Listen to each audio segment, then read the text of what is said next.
I came through the door like I did every damn evening after work. Same hour, same boots, same pain in my lower back. I dropped my keys in the bowl and headed toward the fridge when I noticed it.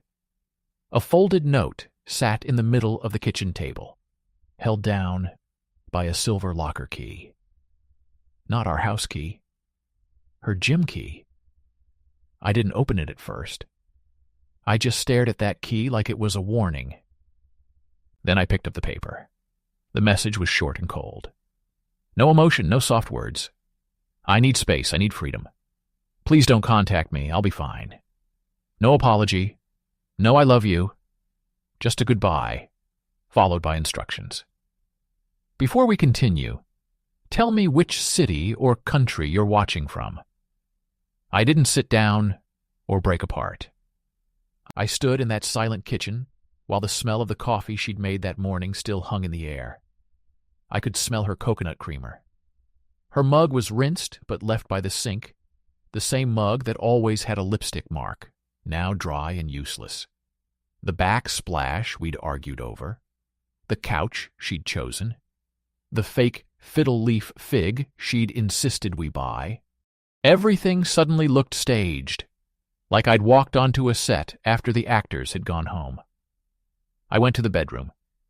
She had taken the things she loved most, the red wrap dress, the gold chain she wore when we went out, and the tote bag she always carried to brunch.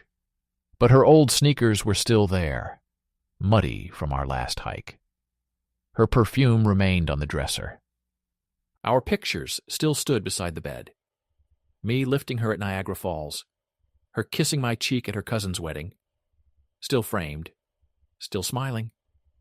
I grabbed my phone, called a lawyer, and said I needed a consultation fast. Then I opened our banking app and froze the joint accounts. I wasn't angry or crushed. My mind was clear. The next morning, I packed a bag and booked a solo fishing trip I'd been putting off for over a year. I didn't cancel it when we started talking about kids. I didn't go because life got busy, and she said, maybe we should save the money. She wanted freedom, so I gave it to her, with legal protection and clear boundaries. I left before sunrise and drove straight to Lake Hartwell. I parked beneath the trees, set up by the water, and didn't say a damn word all day. It was just me, my rods, and the old camper I'd gutted and rebuilt with my own hands the previous fall. She had called it a waste of weekends. Now it felt like the best place I'd ever slept. I left my phone in the glove box until the battery died. I cooked over the fire, drank black coffee from a tin mug, and caught 3 bass that first evening. I cleaned them on the cutting board she'd given me for Christmas. I noticed the irony, but didn't sit there thinking about it. I fished, ate, slept, and did it again. Sunday morning, I finally charged my phone, mostly to check the time. The notifications came all at once. Dozens of missed calls, texts, and voicemails. Her friends contacted me first. Have you talked to Eliza? She's freaking out. I think she regrets leaving. Can you text her? It's not my business, but she looks terrible. Maybe don't completely shut her out. Then I saw Eliza's messages. At first, they sounded casual. Hope you're okay. Can you call me? It's important. Why isn't my card working? Did something happen to the bank account? Then the panic started. Are you seeing these? Please answer. I don't understand what's happening. Why would you do this? I only needed space, not a war. I didn't respond or listen to the voicemails. I felt no guilt, only quiet, like I could finally hear my own thoughts. I stayed one more night. I barely slept, not because I was worried, but because I was planning what came next. Monday morning, I showered at the marina, shaved, and put on the suit I'd kept inside the truck. Then I drove 3 hours back into town and reached the lawyer's office right on time. Eliza was already there, sitting on the curb outside the building, like she belonged in some sad music video. Her hood was up, her hair twisted into a messy bun, and tears had ruined what remained of her makeup. She looked destroyed. Nothing like the woman who had posted an Instagram photo 5 days earlier with the caption, "Here's to freedom, fresh starts, and victory." She jumped up when she saw me. "Wait, can we talk?" Her voice broke on the final word. I kept walking, eyes fixed on the office door. "Please, what's happening? Why is everything locked?" I didn't raise my voice. "You asked me not to contact you. I'm respecting that." "That isn't what I meant," she snapped, stepping into my path. "I needed a break. Some time. I wasn't leaving forever." I looked at her. "You left a note, packed your things, and told me not to search for you."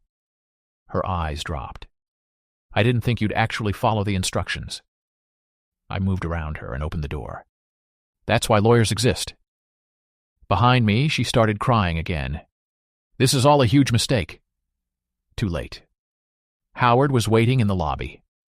He gave me a folder and nodded toward the conference room. I didn't look through the window, but I knew she was still outside. Freedom had looked cute when she posted about it online. Once it came with consequences, she didn't like the cost. Howard opened the conference room door, but before I entered, the glass door behind me swung open. "Grant." Her voice sliced through the room. I turned around.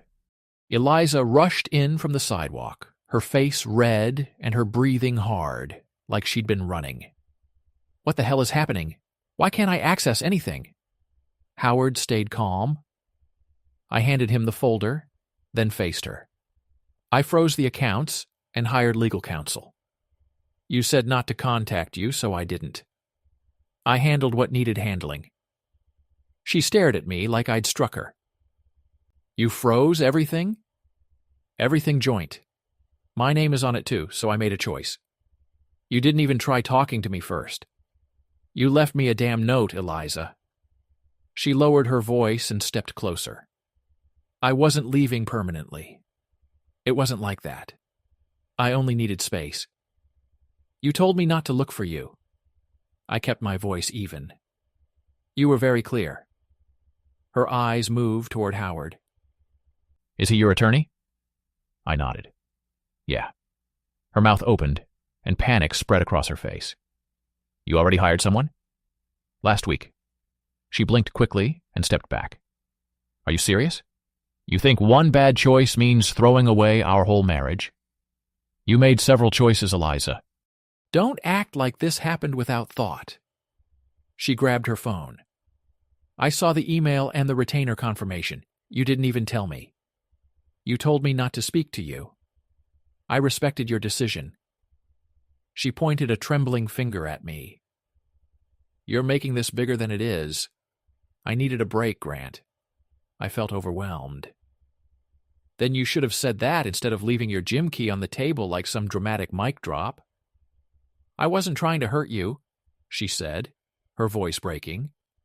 "I needed room to breathe and think without all the pressure. And now your cards don't work, and your friends are asking questions, so suddenly leaving was a mistake." She opened her mouth, then shut it. Her expression changed when she finally understood I wasn't angry anymore. I was finished. "I didn't cheat," she whispered. "I never said you did. But you're treating me like I did, like I'm your enemy. You wanted freedom. I'm making it official." She stepped backward, as if I'd hit her with something heavy. "This is cruel." "No. Cruel is leaving someone waiting while you decide whether they're worth returning to." Howard moved closer. "Grant, we have 10 minutes before my next appointment. Ready?" "Yeah." I looked at Eliza. "You'll hear from me through legal channels. It isn't personal. I'm keeping everything clean." Her arms hung uselessly at her sides. "You won't even talk about it? No conversation?" I lifted an eyebrow. "You already gave your speech.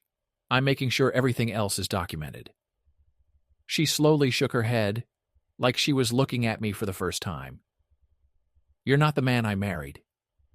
"No," I said. "That man would have waited around, hoping you'd come back." I walked past her, without another word.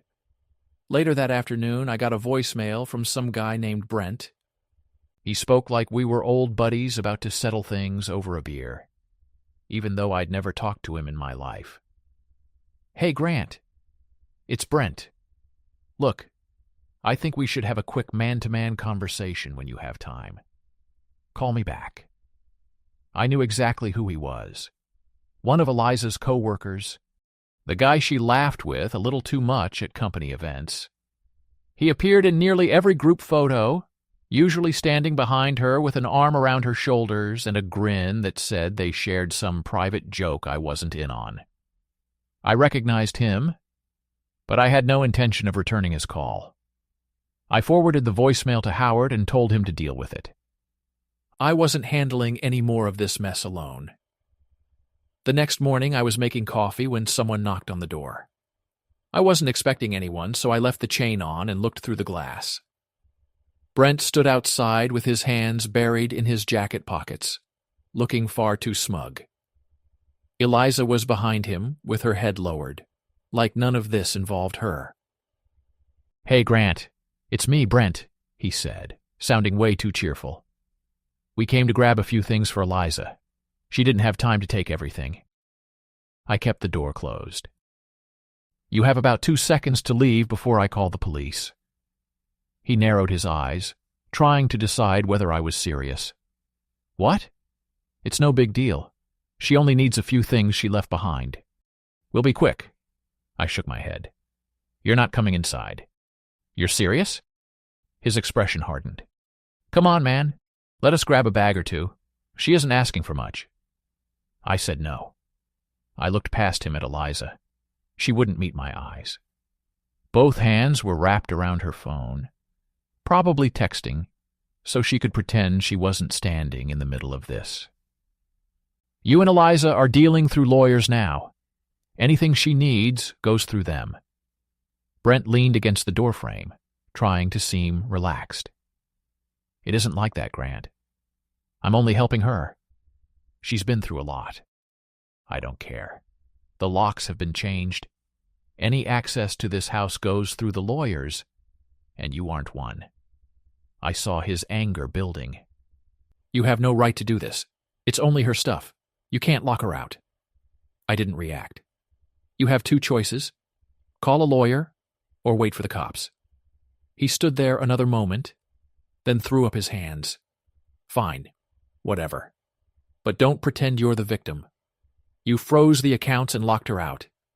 This will get ugly for you too." His threats meant nothing to me. "See you in court." I watched them walk away. Brent glanced back once.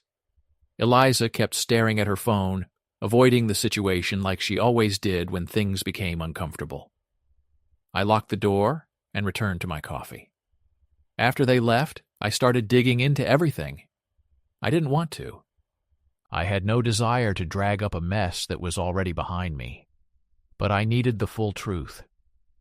I opened the old computer we shared in the corner of the room. Eliza always claimed she didn't use it anymore, though she still searched for recipes and ordered random things from Amazon on it. The screen came on and asked for a password. I nearly stopped there, but I entered the one we'd always used, her birthday, and it opened. The same desktop appeared. Same icons. Same wallpaper she'd chosen after our trip to Vermont the year before. A heaviness settled in my chest, but I kept going. I checked her email first. Most of it was ordinary junk. Then I found a thread between her and Brent. The subject looked harmless. R.E. Conference. After party. But the conversation went back several weeks. I started scrolling, and it felt like watching a terrible movie unfold in real time. Messages from her, messages from him. Can't wait for tonight. We'll have even more fun than last time. Promise. Winky face. Just don't let Grant find out. He's so damn clueless. Don't worry. He won't. I'll handle it. A few more weeks, and we'll be fine. My stomach turned. A few more weeks. This had been going on much longer than I realized. Months. They had been laughing at me while I thought we were building a life together. She hadn't even cleared the browser history. I guess she never thought it would matter. Next, I opened the chat logs. The messages went back to the beginning of the year. They had planned everything slowly, like two people playing a game with nothing to lose. Every detail of their escape was there. So was every lie she had told me. Then I found her final message, the one I had missed before. Notes on the table. Freedom starts now. See you in an hour. I sat there staring at those words. She hadn't even ended our marriage with anything honest. Just a cold message meant to cover her tracks and make sure the plan went smoothly. I opened the downloads folder and found one labeled Travel. Inside was a hotel receipt. It was for the same hotel where she and Brent had stayed 1 week before she left. Room for 2. Late checkout. I took screenshots and copied everything onto an external drive. The chats, the receipt, and every other detail that showed what had really happened. I didn't hesitate. This was evidence and I wasn't wasting it. When I finished, I didn't feel relieved or victorious. I felt the opposite. It was like opening a door I could never close again. I finally saw Eliza for who she was. It hurt, but it also explained everything. She hadn't left because she needed space. She had already chosen someone else. I shut down the computer and picked up my phone. Every screenshot message and hotel record went straight to Howard. Then I sat alone in the silence. There were no more questions.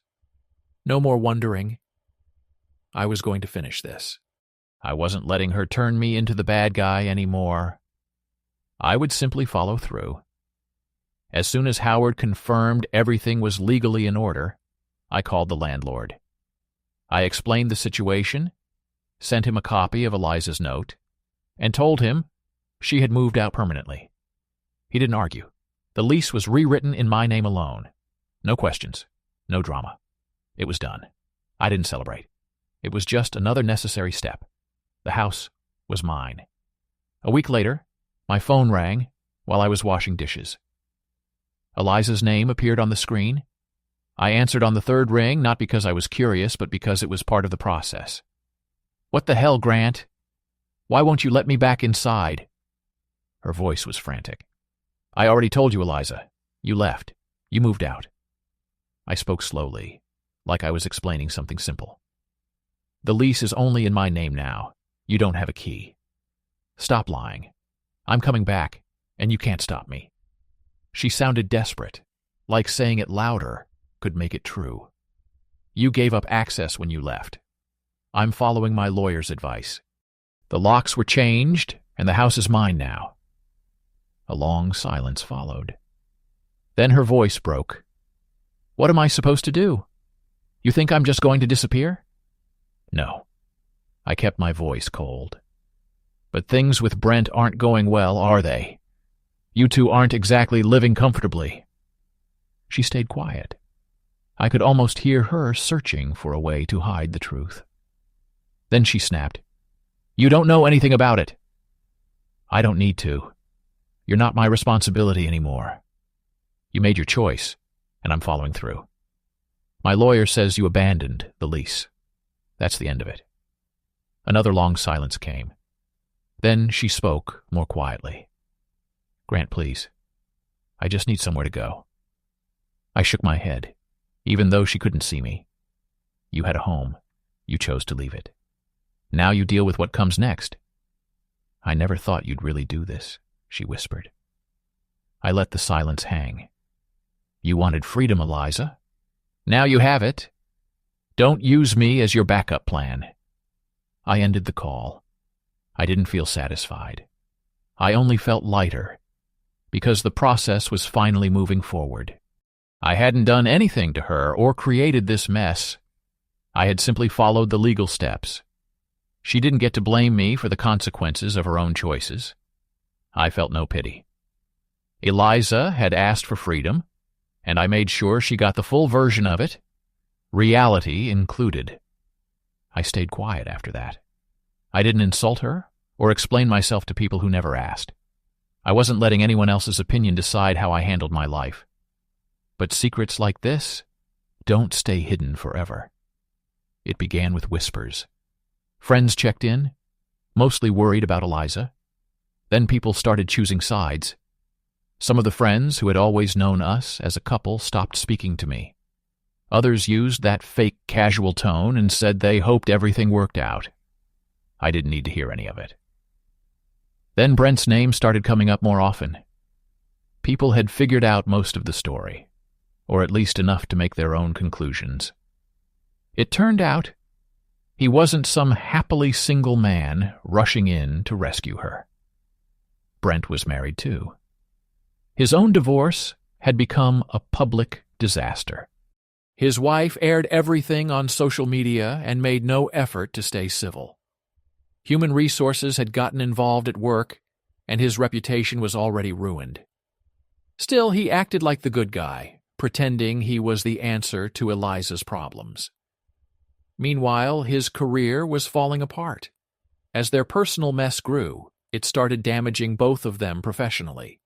Promotions vanished, assignments were taken away. Even Brent's fake friendly charm stopped working.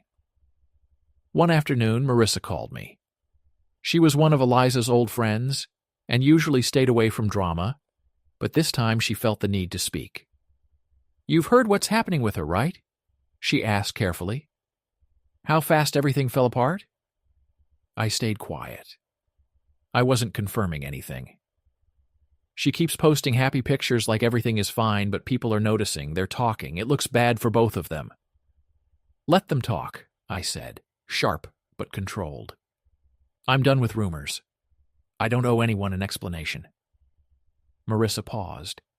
"I understand, but people say they're barely holding things together. It sounds like they're living a lie." "I'm not part of that lie anymore. If they want to keep pretending, that's their problem. I'm done cleaning up their mess." I ended the call before she could continue. Soon, their social media started confirming everything I already knew. Fake smiles, filtered photos, captions full of empty promises about happiness and new beginnings. I could see the cracks. They looked like a disaster, trying to live inside some Instagram fantasy, while everything around them collapsed. It was pathetic. The harder they tried to prove they were happy, the easier it became for everyone else to see the truth. I didn't have to say anything. They were exposing themselves. I was already asleep when Eliza left another voicemail. It was after midnight, the kind of hour when I assumed she'd be drunk or tired enough to forget what she said. Instead, she rambled about our trip to the Grand Canyon a few years earlier. "Do you remember the sunset?" she asked, her voice shaking. "The colors were beautiful. We said we'd go back. Maybe we still can." Then she paused, almost like she expected me to answer. The silence dragged on longer than it should have. When she spoke again, it sounded like she'd forgotten why she called. "Anyway, I need to know if I can buy out my part of the deposit," she said. $2,850, Grant. I'll pay you as soon as I can. I just need—" The message cut off. I didn't listen again. I deleted it. The next morning, I was finishing breakfast when my phone buzzed. It was an email from her lawyer, and I already knew where it was going. The wording was polite, but Eliza's desperation still showed through. She wanted to know how she could claim her share of the deposit and settle the matter. I forwarded it to Howard without replying. I wasn't playing along anymore. His answer came within an hour. It was brief, professional, and left no room for debate.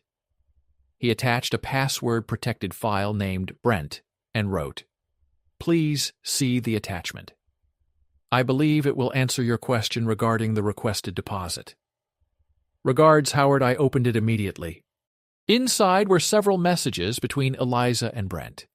A few were impossible to explain away. The first was from her. "We can get the deposit from him. It's only about timing. We'll take it when we need it." Brent answered, "I'll handle it. Just don't make us look desperate. We need him to think we're trying to settle this peacefully." There it was. They had planned to manipulate me from the beginning. All that talk about working things out was just a way to buy time until they got what they wanted.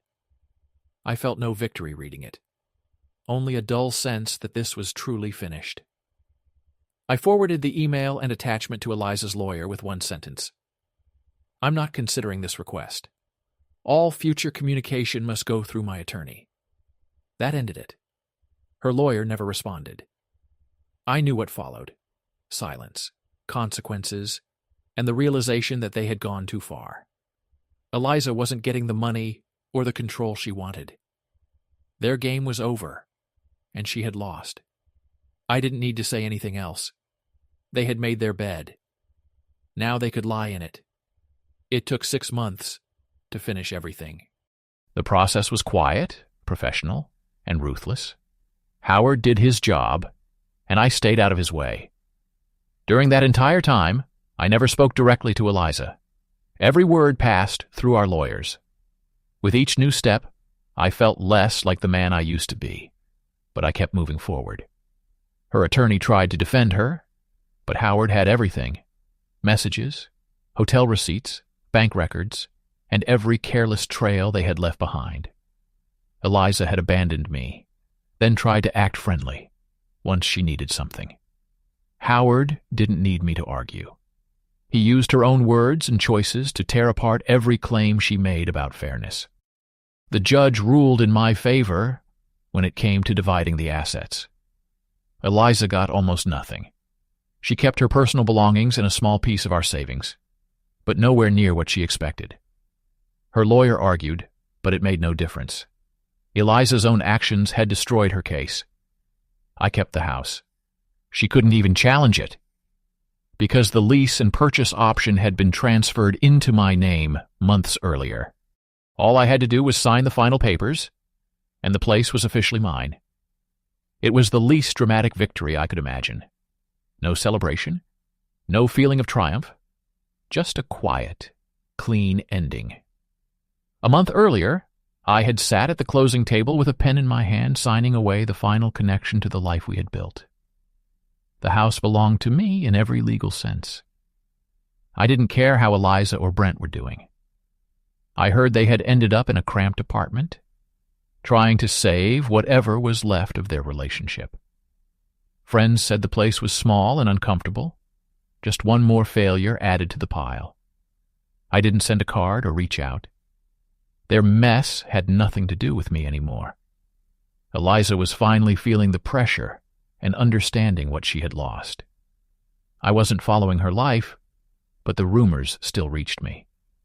She was bitter and confused about how everything had fallen apart so quickly. That wasn't my problem. I didn't need to rescue her or do anything at all. She chose Brent. She chose the lies. She chose to leave. In the end, all she left me was paperwork. So I signed it. One evening, I was stretched out on my new couch with the television playing softly when an email appeared. "Your Spotify password has been changed." I stared at it for a second, then smiled. She was still on my family plan, one of the last small ties I hadn't cut. Not because I forgot, but because it hadn't mattered until then. I opened the app, removed her from the account, changed the password, and disabled family sharing. It took less than a minute. It felt like locking a door I hadn't realized was still open. That was the final connection. She was no longer part of my money, my home, or even my music. Whatever she wanted to listen to now, she could pay for herself. The house didn't feel like hers anymore either. I repainted the kitchen and covered the ugly sage green she had insisted on. I installed open shelves, replaced the cabinet handles, and tore down the little chalkboard wall she used to write on like we were some perfect Pinterest couple. I emptied the closet and sold her side table. Even the bed looked different with a new headboard. There wasn't a single picture of her left. Not one piece of her personality remained hidden in a drawer or box. The house no longer felt like an empty set. It felt like my home. I didn't hate Eliza. I didn't waste time replaying every lie or trying to decide which moments had been real. I didn't care what story she told her friends or what excuses she whispered to herself at night. I barely felt anything except relief. She'll probably spend years telling herself I was the villain, that I changed, that I became cold, heartless, and unforgiving. Maybe I did, but I didn't destroy our life. I simply stepped aside and let it collapse on its own.